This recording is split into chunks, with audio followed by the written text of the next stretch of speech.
आपको बता दें कि आज शुभ मंगल सावधान हमारी थीम है और शुभ मंगल सावधान में आज हमारे साथ एक खास गेस्ट जुड़ने वाले हैं। दिन मंगलवार का है और मंगलवार जैसा हमारे आज की थीम है शुभ मंगल सावधान, तो सावधान करने का वक्त है आप लोगों को। अब बिल्कुल दर्शकों, और अब मुझे लगता है कि हमारे गेस्ट से भी दर्शकों को इंट्रोड्यूस करा देना चाहिए। तो हमारे साथ डॉक्टर अजीत शास्त्री इस वक्त जुड़े हुए हैं, जिन्हें पूरी दुनिया गुरुजी के नाम से जानती है, तो हम भी इन्हें गुरुजी बोलकर ही संबोधित करेंगे। रचना, बिल्कुल। गुरुजी आपसे बहुत सारी बातें करने वाले हैं, लेकिन रचना एक खास बात दर्शकों को मैं ये भी बता दूं कि इन्होंने न सिर्फ हिंदुस्तान बल्कि दुनिया में कई ऐसे देश है जहाँ पर प्रवचन आपने दिया हुआ है, कथा सुनाई है। ऐसे में गुरुजी आपसे यही पहले जानना चाहते हैं कि आज के देश में आज के समय में हम देखते हैं कि जो युवा है वो कहीं ना कहीं अपने लक्ष्य से भटक रहे हैं, गलत दिशा में जा रहे हैं। तो ऐसे समय में प्रवचन सुनना, अध्यात्म की ओर बढ़ना और धर्म को समझना कितना जरूरी है? देखिए, मैं एक बात कहना चाहूँगा कि वो है ना, एक आपने गाना सुना होगा कि अब वतन युवा तुम्हारे हवाले, वतन युवा अब तुम्हारे हवाले वतन, अब तुम्हारे हवाले वतन साथियों। तो मैं कहूँगा अब तुम्हारे हवाले धर्म साथियों। चंद्रगुप्त ने 14 स्वप्न देखे थे। उन 14 स्वप्नों में एक स्वप्न यह भी आता था, ये भी स्वप्न है कि आने वाले समय में युवाओं के हाथ में धर्म होगा। तो निश्चित तौर पर लेकिन आज का युवा नशाखोरी पर, इधर उधर की बातों पर, जिम जाकर के बॉडी सॉडी बना करके, डोडोले सोले बना करके लड़कियों को इधर उधर घुमाने फिराने में लगा हुआ है। मैं कहना चाहूँगा ध्यान रखिएगा, धर्म है तो देश है, तो धर्म और धर्म है तो हम हैं। इसलिए हमें धर्म की आन वान शान रखने के लिए आज युवाओं से मैं एक ही बात कहता हूँ, युवाओं चाहे कुछ भी हो जाए अपने धर्म के लिए अपना सर्वस्व लुटा दो और धर्म के प्रति आगे बढ़ो। तो हर युवाओं से यही कहना चाहूँगा, धर्म के प्रति अग्रसर हों। क्या आपको लगता है कि आज का जो युवा है या आज के युग में लोग धर्म से भटक रहे हैं या धर्म पर लोगों का उतना ध्यान नहीं है? हाँ, बल्कि मैं उसको उल्टा समझूंगा रचना जी, इसको इस तरीके से लेना चाहूँगा कि पहले लोगों का धर्म के प्रति रुझान कम था, अब धर्म की परिभाषा बदल गई है। धर्म से जुड़ रहा है लोग, लेकिन परिभाषा बदल चुकी है। अच्छा। अब आजकल जो जुलूस निकलते हैं, आजकल जो कावड़ यात्राएं निकलती हैं, आजकल जो विसर्जन की, चाहे गणेश विसर्जन की हो, चाहे नवरात्रि में विसर्जन की बात हो, तो वहाँ पर लोग कई बार नशा पत्ती करके और फिल्मी सॉन्ग डीजे आदि बजा करके नाचना कूदना, तो आजकल लोगों ने उसको धर्म मान लिया है। लेकिन कितनी विसंगति वाली बात है कि लोग इस तरीके से धर्म से बिगड़ रहे हैं। लेकिन मैं एक बात को जरूर कहना चाहूँगा कि धर्म धर्म है, इसको अधर्म की ओर मत ले जाइए, धर्म को सही रास्ते पर लाइए ताकि आने वाले लोगों को एक नई शिक्षा मिल सके। गुरुजी, आपने ये कहा कि धर्म को लोग कुछ और ही समझ रहे हैं, वो धर्म से एक्चुअल में है नहीं। तो ऐसे में हम ये कैसे क्लियर समझ सकते हैं, कैसे ये स्पष्ट हो सकता है कि धर्म क्या है और हमें इस रास्ते पर ही चलना है? देखिए, सबसे बड़ी बात होती है धार्मिक होने का मतलब होता है रचना जी, सरल होना, सहज होना, विनम्र होना। धार्मिक होने का मतलब ये नहीं कि आप मंदिर में जाकर घंटी बजा बजा करके घंटों चिल्लाने का। एक जो कबीरदास जी की पंक्ति याद आती है कि कंकर पत्थर जोड़कर मस्जिद दई बनाए, ताप पर चढ़ी मुल्ला बाग दे क्या बहरा हुआ खुदाए।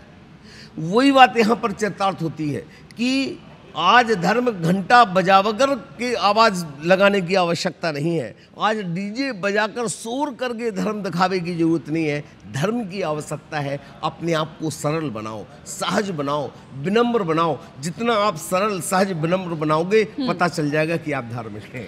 चलिए, तो धर्म पर तो चर्चा आज हम शुभ मंगल सावधान में गुरुजी से करते ही रहेंगे, लेकिन मैं यहाँ पर दर्शकों को ये भी बता दूं कि गुरुजी के नाम 9 वर्ल्ड रिकॉर्ड हैं, 45 देशों के 198 बार वो यात्रा कर चुके हैं। और एक खास चीज़ गुरुजी, मैं आपके बारे में पढ़ रही थी तो मुझे पता चला कि पैर की रेखाओं को देखकर आप उनका भविष्य बता देते हैं और इसके साथ ही हाथ के अंगूठे बस को देखकर आप पूरी जानकारी दे देते हैं। जी जी, ये जी, इस विद्या को क्या कहते हैं? ये सामुद्रिक ज्ञान है।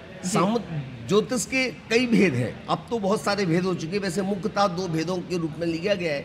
एक फलित कुंडली, जिसको गणित कुंडली कहा जाता है, कुंडली देखकर जन्म तारीख, जन्म समय, जन्म स्थान डाल करके आपके बारे में बता देना जी। दूसरा विषय होता है इसमें, वो सामुद्रिक ज्ञान होता है। सामुद्रिक ज्ञान क्या है?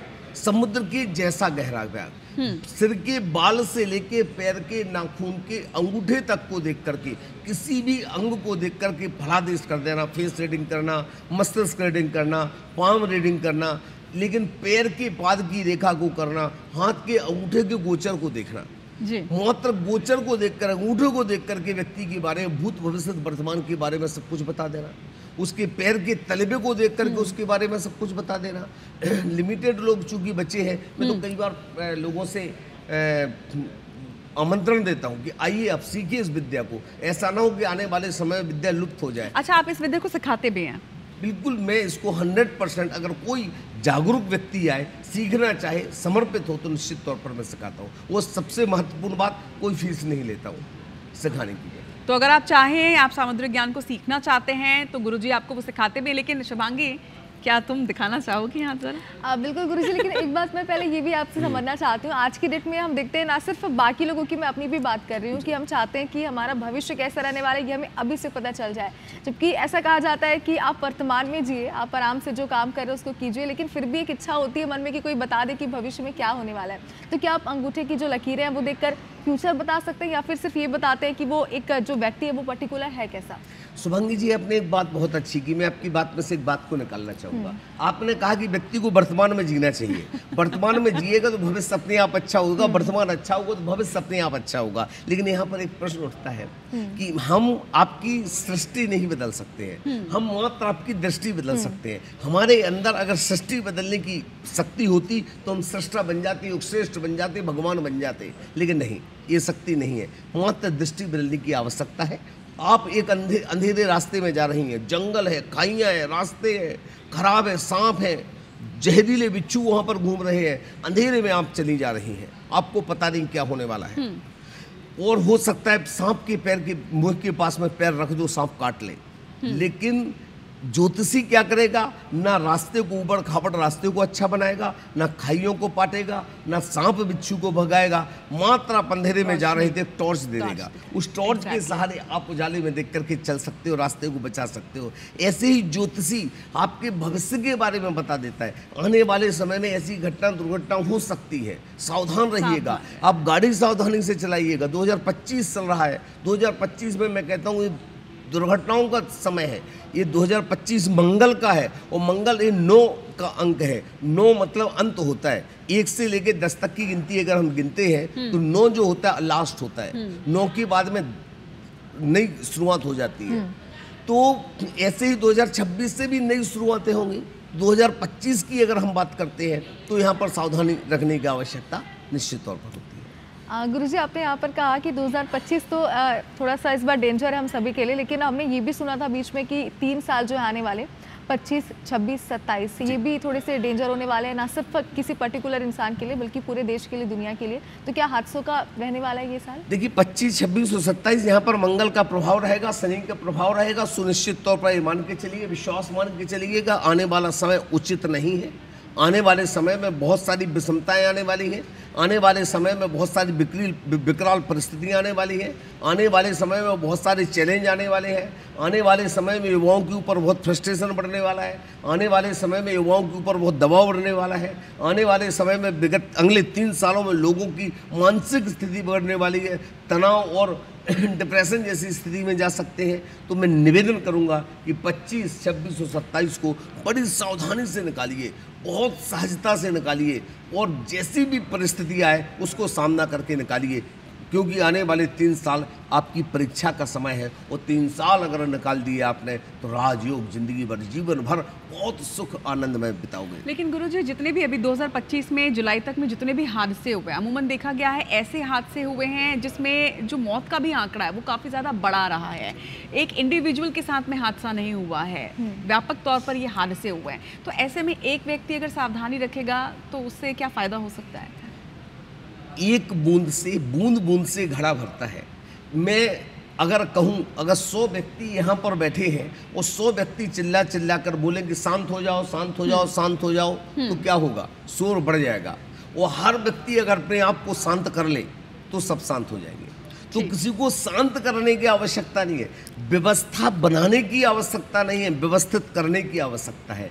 वैसे ही उसको ऐसे समझना कि आपने कहा कि तो पूरे ब्रह्मांड की बात आती है, पूरे देश की, पूरे विश्व की बात आती है, तो किसी एक व्यक्ति की सावधानी रखने से कैसे होगा? एक व्यक्ति सावधान से मतलब एक व्यक्ति को सावधान रहने की आवश्यकता है।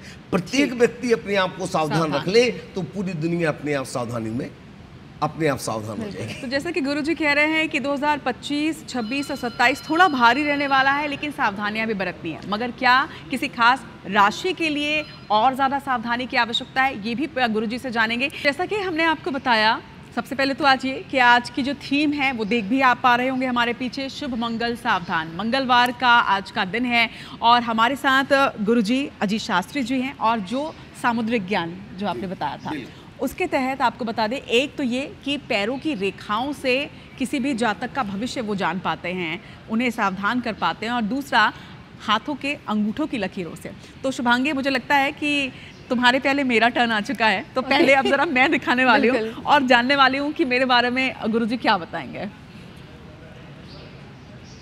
देखिए, सुनिश्चित तौर पर दो बातें आपके हाथ पर आ रही हैं, अंगूठे पर। निश्चित तौर पर ये इस बात का 90 डिग्री जिस प्रकार से अंगूठा उठता है, तो जिस जातक का उठता है, सारे जातक जो देख रहे हैं, लोग देख रहे हैं, दर्शक, वो भी अपने अंगूठे को देख लें। अगर 90 डिग्री उठ रहा है, मतलब ऐसे जातक निश्चित तौर पर थोड़े स्वभाव से जिद्दी होते हैं। स्वभाव से जिद्दी होने के साथ साथ अपने काम के प्रति बहुत समर्पित होते हैं।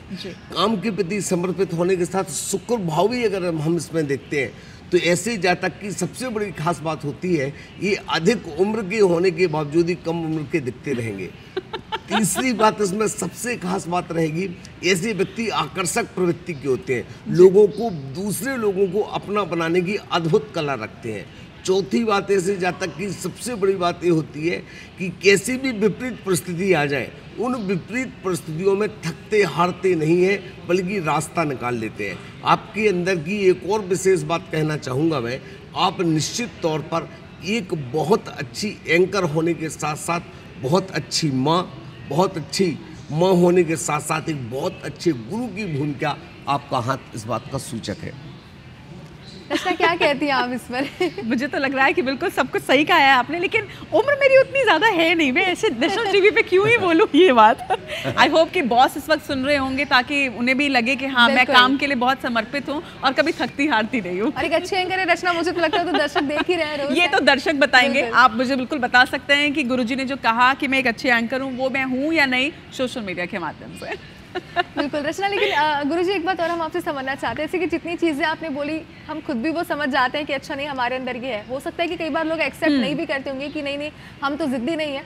तो ऐसा कभी आपके साथ हुआ है कि आपने किसी को कोई बताया कि नहीं आप तो ऐसे हैं, लेकिन उन्होंने हट की होगी कि नहीं हम ऐसे बिल्कुल नहीं है? एक दो बार केस ऐसे आए मेरे पास में कि जो केस मत हटके लिए नहीं, कई चीज़ों के लिए, चूँकि लाइव चैनल पर हूँ इसलिए बहुत सारी चीज़ों के रिस्ट्रिक्शन है। कुछ केस ऐसे भी आए जिन्होंने कहा कि ऐसा मेरे साथ नहीं हो सकता। मैंने कहा कि तुम्हारा ऐसा किसी से प्रेम प्रसंग होगा। अब चूंकि घर परिवार के लोग साथ में बैठे थे, उसने कहा नहीं है। मैंने कहा नहीं, बिल्कुल निश्चित तौर पे होगा। उसने कहा गुरुजी आप सरासर झूठ बोल रहे हो। फिर मैंने कहा रुक जाओ बेटा, अब तुम्हारा नाम, उसका पता और एड्रेस सब बताता हूँ। अरे तो मतलब सब बता देते हैं सारी चीजें। फिर जब पोल खुल जाती फिर तो ऐसे पंडित जी। तो निश्चित तौर पर मैं एक बात कहना चाहता हूँ, हमेशा ध्यान रखिए, डॉक्टर के पास और ज्योतिषी के पास कभी भी झूठ मत बोलो, सच बोलो, सच का सामना करने की क्षमता रखो। अगर आपको लगता है कि हमारी कुछ बातें ऐसी हो सकती हैं, तो अकेले में जाके मिलो, या फिर कह दो कि भाई हमको मात्र पॉजिटिव चीज़ों को समझना है, और उनके साथ में वो आर्गूमेंट मत करो जो अब वो सच बता रहे फिर भी आप उसको गलत साबित करो। निश्चित तौर पर कई प्रकार के मामले सामने आते हैं, और ऐसे लोग रोज लगभग 100 लोग 50 से 100 लोगों के बीच की कुंडलियाँ देखते हैं। 1 लाख 1.5 लाख से ज़्यादा कुंडलियाँ देख चुका हूँ। 1-1.5 लाख से ज़्यादा लोगों को मैं मांसाहार से मुक्त करवा चुका हूँ। 1-1.5 लाख लोगों को से ज़्यादा लोगों को मैंने नशे, शराब की आदत से छुड़वा दी है। तो निश्चित तौर पर मैं सोचता हूँ ऐसे लोग आते रहते हैं, कई प्रकार के आनंद जीवन में उठाते रहते हैं। गुरुजी, जैसे आपने अभी यात्रा का भी जिक्र किया, मैं जब आपके बारे में पढ़ रही थी तो आपने 9 वर्ल्ड रिकॉर्ड भी बनाए हैं। जरा उसके बारे में भी हम दर्शकों को बताएं कि वो 9 वर्ल्ड रिकॉर्ड किन किन क्षेत्र में आपने बनाए हैं। निश्चित तौर पर जितने भी वर्ल्ड रिकॉर्ड है मेरे, उसमें 2 वर्ल्ड रिकॉर्ड को अगर हम छोड़ देते हैं तो बाकी के 7 वर्ल्ड रिकॉर्ड मैंने ज्योतिष और वास्तु में बनाए हैं।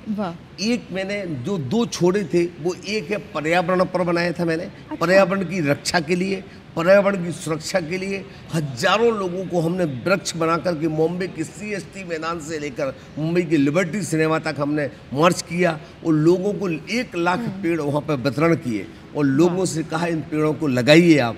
तो पर्यावरण पर भी हमने किया, और पर्यावरण के साथ साथ एक हमारा नशा मुक्ति पर रहा, उस पर नशा मुक्ति पर भी काम किया।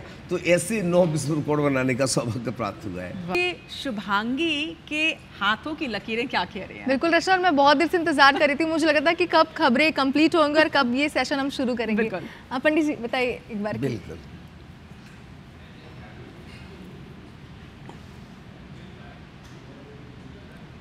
निश्चित तौर पर शुभांगी जी, आप भी अपने कार्य के प्रति सहज हैं, सजग हैं, लेकिन एक मैं आपसे कहना चाहूँगा, आत्मविश्वास को बढ़ाइए। जितना आत्मविश्वास आपका मजबूत होगा उतना आप आगे जाएंगे। ये सुनिश्चित तौर पर है। आपके हाथ में जिस प्रकार से सूर्य की रेखा बन रही है, सूर्य की रेखा इस बात का सूचक है कि आप आने वाले समय में नाम या सम्मान, पैसा, रुपया, शोहरत सब कुछ कमाएंगे। और आपका भाग्योदय होगा वो आपकी शादी के बाद होगा। दूसरी बात, आपको बहुत ज़्यादा समझने की आवश्यकता है। आप निडरता से, निर्भीकता से निर्णय लेना सीखें। कभी भी आप निर्णय दूसरों पर न टालें, स्वयं निर्णय लें। और स्वयं निर्णय लेकर के आप अगर काम करेंगे तो विश्वास मान के चलिएगा, उन्नति आपकी बहुत अच्छी होगी। दूसरी बात आपसे कहना चाहूँगा, विल पावर को हमेशा मजबूत रखें। जितना विल पावर को आप मजबूत रखेंगे उतनी उन्नति होगी। आपका हाथ इस बात का दर्शाता है कि शादी के बाद आपका भाग्योदय बहुत अच्छा होगा। और आपका अंगूठा गोचर इस बात को भी दर्शाता है कि शादी के बाद आपके जीवन में आपको किसी भी प्रकार की जो अभी इस समय अनिश्चितता का माहौल चल रहा है, राहु चूँकि आपका डबल माइंडेड है, माइंड आपका डबल हमेशा होता होगा। कभी लगता होगा ऐसा कर लें, कभी लगता होगा ये कर लें। एकाग्रता जो नहीं आ पा रही, वो एकाग्रता आपको निश्चित तौर पर शादी के बाद प्राप्त होगी। तो समझ में आया तुम्हें शुभांगी कि शादी के बाद ही भाग्योदय है और शादी के बाद सब ठीक होने वाला है। तो मुझे लगता है तुम्हें तो प्रश्न पूछना चाहिए कि शादी कब होने वाली है। अच्छा रचना, मुझे लगता है इसीलिए आप कहती रहती हो ना शादी कर लो। हाँ बिल्कुल, हमें तो मिठाई खानी है, हमें तो डांस करना है, तो हम तो कहेंगे। वैसे क्वेश्चन में ये हमारे न्यूज रूम के साइड से और हमारे जो सीनियर्स है जो हमेशा कहते रहते हैं अब शादी कर लो, तो उनके लिए पूछना चाहती हूँ कि कब तक है, मतलब ऐसा। बहुत बढ़िया। शादी का तो ध्यान रखना है, एक तो बड़ों का जो होता है ना, हमेशा आपको अच्छी सलाह ही देते हैं। और वो इस सलाह है आपके लिए। निश्चित तौर पर 2026 में आपका विवाह का योग बनेगा और 2027 में आपका विवाह होगा। मतलब 2026 में बात फाइनल चलते चलते होगी, लास्ट दिवाली के आसपास। और हो सकता है मुद्दा दस्तूर, जिसको सगाई भी कहते हैं, वो हो जाएगी। और 2027 प्रारंभ होते ही आपकी शादी होगी। और बस शादी में आप मुझे बुला लेना, कार्ड दे देना। तो शुभांगी का विवाह 2027 में होगा, लेकिन 2026 में शादी की चर्चाएं जो हैं वो शुरू हो जाएंगी, यानी कि देखने दिखाने का सिलसिला शुरू हो जाएगा। लेकिन कुछ देर पहले जब हम ब्रेक में जाने के पहले चर्चा कर रहे थे, तब गुरुजी आपने बताया कि 2025, 26 और 27 थोड़ा भारी साल है, हादसे हो सकते हैं और ऐसे में लोगों को काफ़ी सतर्क रहने की आवश्यकता है। तब मैंने आपसे ये सवाल पूछा था कि क्या किसी खास राशि के जातकों को विशेष सावधानी बरतने की जरूरत है, क्योंकि 12 राशि सभी को सतर्क तो रहना ही है, लेकिन क्या किसी खास राशि के ऊपर इस तरह से कोई ज़्यादा परेशानी है, ऐसा कुछ? देखिए, यहाँ पर पहली बात मैं एक बात कह दूँ, यहाँ पर डरने की जरूरत नहीं है, डरने की आवश्यकता नहीं है। कोरोना के समय में कहते थे कोरोना से डरना नहीं है, कोरोना से लड़ना है जी। वही बात यहाँ पर मैं कहना चाहूँगा, 2025, 26, 27 डरने की बात नहीं है, सजगता और सावधान रहने की आवश्यकता है, पहली बात। दूसरी बात मैं कहना चाहूँगा, विशेष करके मेष राशि, मिथुन राशि, कुंभ राशि और वृश्चिक राशि, इन 4 जातक की राशि वालों को थोड़ा सा अपने आप के लिए और सावधानी के साथ में रहना चाहिए। वाद विवाद में नहीं पड़ना चाहिए। किसी के साथ में छोटी छोटी बात पर लेकर के बोलते ना, किसी की उसमें टांग अड़ाने वाली बात, वो स्थिति में नहीं आना चाहिए। अन्यथा इसको कोर्ट कचहरी पुलिस के मामले हो सकते हैं, उनको ज़बरदस्ती जाकर के किसी थाने कचहरी आदि का चक्कर काटना पड़ सकता है। तो ऐसी सावधानी से बरतें। बाकी 12 की 12 राशि वालों को अपने आप में सतर्क तो रहना ही पड़ेगा। क्योंकि मेरे जहन में बहुत देर से गुरुजी एक सवाल आ रहा है। पहले ज़माने में हम सुना करते थे कि जब विवाह की बातें होती थी तो कुंडली मिलान बहुत आवश्यक होता था, लेकिन अब कहते हैं कि दिल का मिलना ही काफ़ी है, कुंडली वगैरह क्यों मिलाना। बहुत से लोग इस बात पर विश्वास ही नहीं करते हैं। आपको क्या लगता है कि लाइक मन का मिलना ज़्यादा महत्वपूर्ण है या फिर कुंडली का मिलाना आवश्यक होता है? मैं आपकी बात को ही आगे थोड़ा सा बढ़ाऊंगा। दिल मिले ना मिले, कुंडली मिलाना चाहिए। दिल मिले ना मिले, कुंडली मिलाना चाहिए, क्योंकि कुंडली मिल गई तो दिल अपने आप मिल जाएगा। वो अगर कुंडली नहीं मिली, दिल कितना भी मिल जाए, प्रेम कितना भी कर लो, आजकल प्रेम प्रसंग में आपने देखा कि लोग बाग कहते हैं सब कुंडली फालतू है, नहीं मिलती है, वो आपस में प्रेम विवाह कर लेते हैं, इसे लव मैरिज कहते हैं। लव मैरिज कर लेते हैं, वो कुछ दिन तक तो बहुत अच्छी चलती है और बाद में वो तलाक पर डिवोर्स तक चली जाती कहानी है। आपने देखा होगा कितने लव विवाह है, कितनी प्रेम विवाह, 80% से ज़्यादा प्रेम विवाह तलाक की ओर जाते हैं, और जो अरेंज विवाह हुए हैं वो लगभग चलते रहते हैं। कुछ ही परसेंट है रेशियो जो कि जिसको कहा जा सकता है कि तलाक की ओर जाते हैं। तो इसलिए मैं कहता हूँ कि दिल मिले ना मिले, कुंडली मिलाना चाहिए। अगर कुंडली एक बार मिल गई तो विश्वास मान के चलिएगा, आप में प्रेम बढ़ेगा। और अगर कुंडली नहीं मिली, कुंडली में दोष है, मंगल आदि ग्रह का दोष रहेगा, तो जैसे अभी आपने देखा होगा राजा रघुवंशी का केस, सोनम चंद्रवंशी, उसमें भी ये बात आई थी कि मांगलिक है। हाँ। वो मांगलिक थी, वो विवाह हो गया। तो विवाह होने से मैं कहता हूँ मंगल जीवन में मंगलमय जीवन कर देता है, लेकिन मंगल जब बिगाड़ता है तो दंगल भी जीवन में कर देता है। इसलिए कुंडली का मिलाना परम आवश्यक है। मैं दर्शकों से निवेदन करना चाहूँगा कि एक अच्छे ज्योतिषी के पास जाकर के कुंडली का मिलान कराकर ही विवाह करना चाहिए।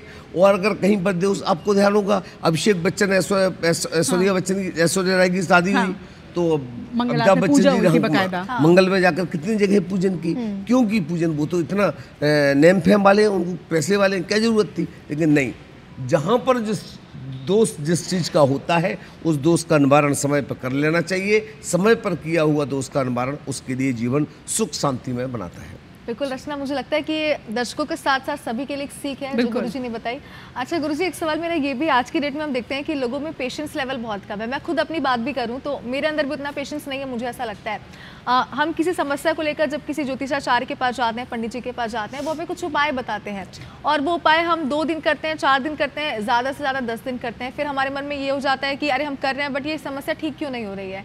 तो ऐसे आपके पास भी कुछ केसेस होंगे, लोग आते होंगे कि आपने तो बताया था लेकिन ये हुआ नहीं, तो इस पर आप क्या कहेंगे? मैं आपको एक छोटा सा लेटेस्ट अभी का उदाहरण, कल का उदाहरण बता रहा हूँ। कल का मेरे पास में एक व्यक्ति आया, बोले गुरुजी 3 महीना पहले मैं आपके पास आया था, वो 3 महीने में सरकारी नौकरी करता हूँ, तो आपने मेरा फलादेश किया था, वो जो नेगेटिव फलादेश किया था आपने कि तुमको कहीं पर कोर्ट का कारावास का कोर्ट मुकदमे का योग बन सकता है, मेरा कोर्ट का योग बन गया, पुलिस का मामला बन गया। आपने कहा था कि तुम्हारा प्रमोशन की या डिमोशन हो सकता है, तो मैं प्रिंसिपल था और मेरा डिमोशन हो गया, ये भी सच निकल गई भविष्यवाणी। लेकिन आपने कहा था कि आपके कर्जों में भी राहत मिलेगी, जो आपके ऊपर कर्जे हैं। गुरुजी मेरे 2.5 करोड़ का कर्जा है मेरे ऊपर, मेरा कर्ज तो बिल्कुल नहीं चुक पाया, मुश्किल से 10-15% ही कर्ज चुका। मैंने कहा नौकरी में तनख्वाह कितनी है? बोला 80,000। नहीं 80,000, कर्जा कितना है? 2 करोड़ का। मतलब क्या सोचते हो तुम कि 3 महीने में 2 करोड़ का कर्जा भी चुक जाएगा? आसमान से पैसा बरसने वाला नहीं है, जो आपकी इनकम है उसी में से धीरे धीरे चुकेगा। तो व्यक्ति में पैसेंस की कमी आ चुकी है। लोगों को लगता है कि व्यक्ति, गुरुजी ने कहा कि हनुमान चालीसा का पाठ करना, हनुमान चालीसा का पाठ करते ही सारा काम हो जाएगा, और नहीं हुआ अगर 1 महीने में तो हनुमान जी को मंदिर ही जाना बंद कर देंगे। सही बात। तो यह बात आपने बिल्कुल निश्चित तौर पर कही। थोड़ा सा धैर्य रखिए, साहस रखिए। धैर्य और साहस ही आपकी उन्नति का कारण बनेगा, सहायक बनेगा, अन्यथा तकलीफ का कारण बनेगा। मुझे लगता है पेशेंस इज द की। सिर्फ इस क्षेत्र में नहीं, हर क्षेत्र में शुभांगी, पेशेंस के साथ, सब्र के साथ अगर आप कार्य करेंगे तो उसका रिजल्ट जो है वो आपको ज़रूर मिलेगा। आप गुरुजी, आज आपसे इतनी सारी चर्चा की और आपने शुभांगी के विवाह के बारे में भी हमें बताया और बहुत सारी अच्छी जानकारियां आपने दी, इसके लिए बहुत बहुत शुक्रिया आपका। लेकिन जितने दर्शक हमें देख रहे हैं, करोड़ों की संख्या में, आपको भी बता दूं, सिर्फ मध्य प्रदेश, छत्तीसगढ़ और उत्तर प्रदेश ही नहीं, बल्कि ना सिर्फ भारत में, विश्व में और भी कई ऐसे देश हैं जहाँ से लोग हमें देखते हैं। अगर उन्हें आपसे संपर्क करना हो तो किस तरह से, किस माध्यम से आपसे संपर्क कर सकते हैं? देखिए, मैं सोशल मीडिया जिसको कहते हैं फेसबुक, इंस्टाग्राम, ट्विटर, क्या क्या होता है, सारी चीज़ों पर मैं उपलब्ध हूँ। और उस पर डॉक्टर अजित शास्त्री गुरुजी लिखिए, सारी जानकारी मेरे विषय में मिल जाएगी। और मैं निश्चित तौर पर अगर आपकी कुछ हेल्प कर पाया तो शायद मैं सोचूंगा मैंने जीवन का सबसे बड़ा अपने लिए बहुत अच्छा कार्य कर लिया। बिल्कुल गुरुजी। और रचना, हमें भी बहुत अच्छा लगा आपसे बातचीत करके और हम चाहते हैं कि फिर से हमें मिलने का ज़रूर मौका मिलेगा।